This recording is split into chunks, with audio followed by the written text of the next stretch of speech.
일본 언론 미디어가 도쿄의 신규 감염자 수는 4일 기준 올해 처음 100명 아래로 내려온 87명으로 일본 전국적으로는 602명까지 감소했다고 밝혔습니다. 그러면서 한국은 9월 이후 방역 상황이 갈수록 심각해져 지난달 24일에는 처음 3,000명을 넘어섰고 그 뒤에도 2,000명대를 오르락내리락 한다며 K-방역이라고 자화자찬하던 게 볼품없어졌다고 보도했습니다. 한일 간 이러한 차를 만든 이유로 일본은 백신 접종을 가속화해 효과를 봤지만 한국은 그렇지 못했다고 주장했는데요. 한국 1회 접종률은 2일 기준 77%로 일본의 71%보다는 많지만 2차까지 완료한 인원은 52%로 일본의 60%보다는 낮다는 것입니다. 일본은 도쿄올림픽이 끝난 이후 그야말로 앓는 소리를 냈었죠. 확진자 수 1만 5천여 명을 기록하더니 8월 중순에서 말 2만 명을 훌쩍 넘기며 무수한 반대에도 강행했던 올림픽 휴우증을 제대로 겪고 있다는 평이 쏟아졌습니다. 그런데 일본 공영 NHK에 따르면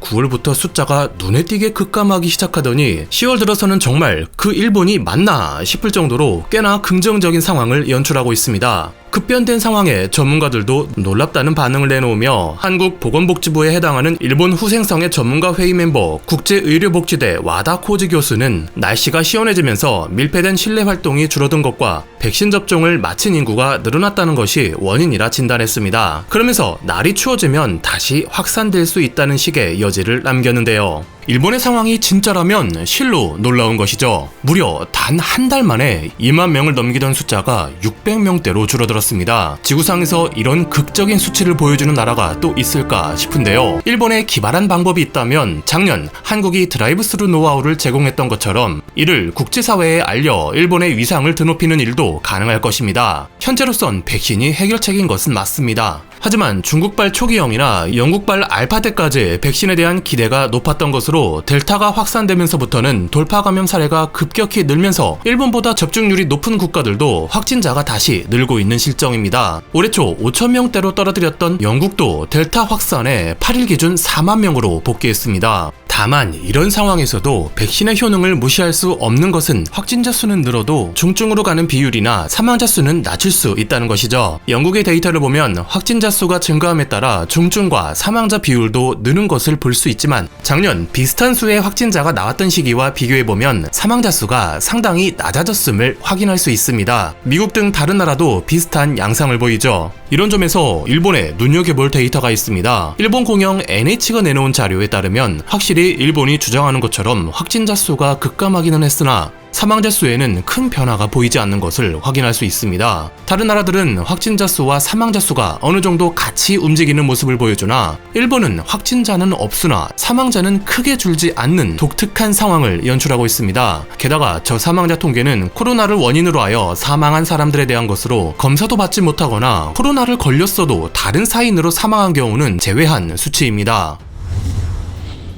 작년 일본 정부는 이탈리아를 언급하며 의료 붕괴를 유독 들먹였는데 세간에서는 올림픽을 염두에 두고 있음이라 공공연하게 얘기된 바 있습니다. 다이아몬드 프린세스 호를 일본 통계에서 분리했을 때 정부에 요청서를 보낸 한 일본인 승객으로부터는 검역 당국이 확진자 수 등 정보를 늦게 알려주거나 누락하는 등 통제하고 있다. 이런 상태로는 올림픽을 치를 수 없다. 일본 정부가 대응 방식을 바꾸도록 한국 등 국제사회가 강하게 요청해주기를 바란다는 안타까운 목소리가 나오기도 했습니다. 열이 38도를 넘는 환자도 그 흔한 검사조차 받을 수 없어 볼멘 소리가 난무했는데 일본 정부가 검사를 받기 위해서는 반드시 충족해야 할 까다로운 조건을 정하면서 검사 수를 조절했다는 의혹이 제기됐죠. 도쿄올림픽이 끝난 후는 1일 확진자 2만 5천 명을 넘으며 8월 중순 1일 검사 수는 17만 건을 기록했습니다. 하지만 9월, 10월에 들어서는 주말을 제외해도 1일 3만에서 6만 건 정도로 뚝 떨어뜨려 버렸고 현재 한국의 10분의 1도 안 되는 건수입니다. 검사 수를 떨어뜨린 방법으로 예전 까다로운 검사 조건을 제시한 것과 달리 PCR 검사를 유료로 전환했다는 주장이 나왔는데요. 일본인들은 예전과 달리 PCR 검사 비만 3만 3천엔, 진단서는 5,500엔으로 우리 돈 약 41만 원을 부담해야 검사받을 수 있고 병원마다 지원금도 상이해 개개인의 검사 비용도 서로 들쑥날쑥하며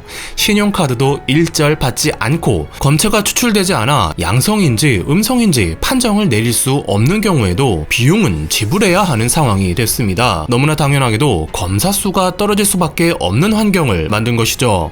일각에선 아베부터 스가를 거치며 일본 정부의 가장 큰 실책으로 지적되는 방역 문제가 상당 부분 진전되는 모습을 연출하며 자미당이 총재 선거 후 이어지는 이달 말 중의원 선거에서도 유리한 입지를 유지하기 위함이라는 지적이 나옵니다. 확진자 수가 떨어진 시기와 우연히 일치한 것 아니냐는 지적도 있으나 일본의 그간 행보로 선거에 영향이라는 데 무게가 실립니다. 일본인들은 다음과 같은 반응을 내놓고 있습니다. 한국 보도에는 하는 기분이 컸는데 이번 자민당 정권이 10월 31일 중의원 선거에서 승리하기 위해 PCR 검사 수를 줄이고 감염자 수를 억제하고 있다는 지론에는 찬성한다. 최근 국민이 특별히 행동 양식을 바꾸고 있는 것도 아닌데 감염자가 격감하고 있다. 동양경제 온라인 데이터에 따르면 전국에서 9월 1일 PCR 검사 수는 24만 건, 점차 줄어 10월 5일에는 4만 건이다. 양성자는 6분의 1이 되어야 마땅하지만 CT치를 45에서 35로 내리면 더 감염자는 줄어든다. 조작된 게 아닌가? 어차피 중의원 선거 끝나면 추워졌기 때문이라는 명목으로 조용히 검사 건수 증가시켜 외관상 감염자 수 늘려 긴급사태 선언 발령. 조작된 것이라고 개인적으로 생각합니다. 너무 극단적으로 떨어진 것 같아요.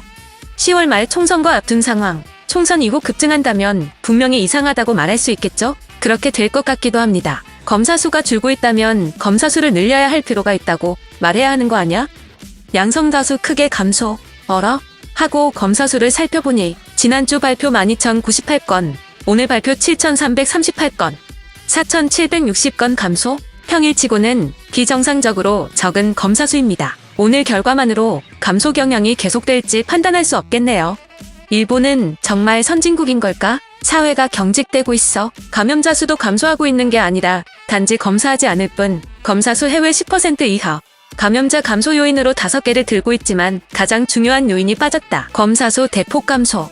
현재 일본 전문가들도 확진자 수 감소 요인을 시원하게 설명하고 있지 못하며 니온 게이자이에서는 검사 수가 해외 대비 10% 이하에 불과하다고 지적. 숨은 양성자 파악이 과제이며 검사의 무료화, 검사 수 증가가 급선무라는 주장이 나왔습니다. 한국의 참모장에 해당하는 무려 항공자위대 막료장도 인위적인 조절이 아닌가 우려를 표했습니다. 전문가들은 겨울 기온이 내려가면 재확산을 막을 수 없을지도 모른다는 의견을 내놓고 있습니다. 일본의 이러한 행태가 어떤 결과로 나타날지 기대되는 부분입니다.